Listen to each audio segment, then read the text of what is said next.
Hello everybody, name's Shalees. Welcome everybody to my Assassin's Creed The Siege of Paris review. Here's the thing everybody, The Siege of Paris is another expansion of the Assassin's Creed Valhalla. It's another DLC. It's the same thing like Wrath of the Druids, except instead of Ireland we go to Francia. Eivor once again is called upon. He's called upon by a French Viking named Toka. I believe her name is Toka.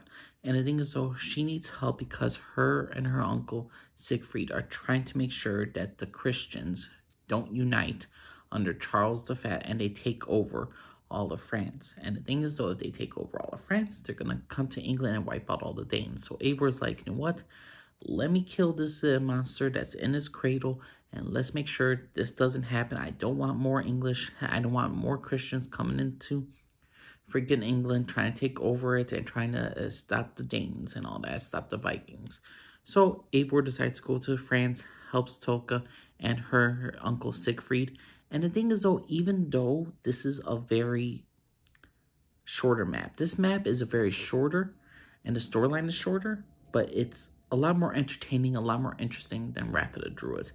While Wrath of the Druids had a much more beautiful map, if I had to choose a map between Ireland and Francia, I'm choosing Ireland. But which one had the better story, the more unique characters, the more non-predictable story? I'm going to give it to The Siege of Paris. The Siege of Paris had a very compelling characters. They had some very nice, well-drawn characters because you see Vikings destroying Christians, like butchering them. And you're really just wondering, are we the good guys?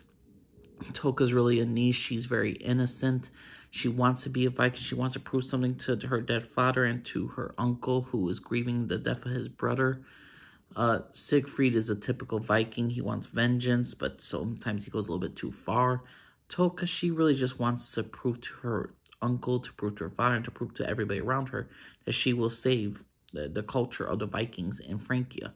And she will try to be not a murder. She will not try to be such a ruthless ruler. And she's an interesting character as well. On the Christian side, we have Otto, who is a very honorable warrior, but he's very religious. And that's what you get with the Christians and Vikings. And him and Eivor, first they are against each other. Then later on, if you go further along in the story, he comes to respect Eivor as an honorable person. And then there's Charles the Fat. He is the king of France. How he wants certain things. He wants his bastard son. Charles the Fat is a very interesting villain. Let's just say that, not to spoil too much. His wife is very devout, very harmonious. She believes in God, but she believes in charity. She helps Vikings. She helps whoever she can. She's an honorable woman and very well liked. And even this map is 4 different regions, just like Ireland. It's a lot shorter, and since it's a lot shorter, there's a lot less collectibles. There's a lot less stuff to do in Francia than it is in Ireland. But overall, I would say this out of the first 2 expansions of Assassin's Creed Valhalla, this would have to be my favorite one so far. Siege of Paris was very well done. It's not like the map is crap. The map is very beautiful in some cases. I greatly did enjoy the Siege of Paris. The problem is, though, it's just it's not even a problem. It's just the fact is, I loved Ireland's map so much more. But in Frankie's map, there was a lot of good stuff to it. Paris, there's 4 different maps. I mean, not 4 different maps, but 4 different sections of the map. There's Paris of Francia, which is just the city. Then there's the main section where it's the headquarters. Then there's this beautiful green area. Then there's just this nice calm shorter area, and it's just it's a very, I don't want to say unique map. It's a very different map from Ireland, and overall, I'm satisfied with the Siege of Paris. So far, this is my favorite of the DLCs for Assassin's Creed Valhalla, and I say this is one of the better DLCs for Assassin's Creed.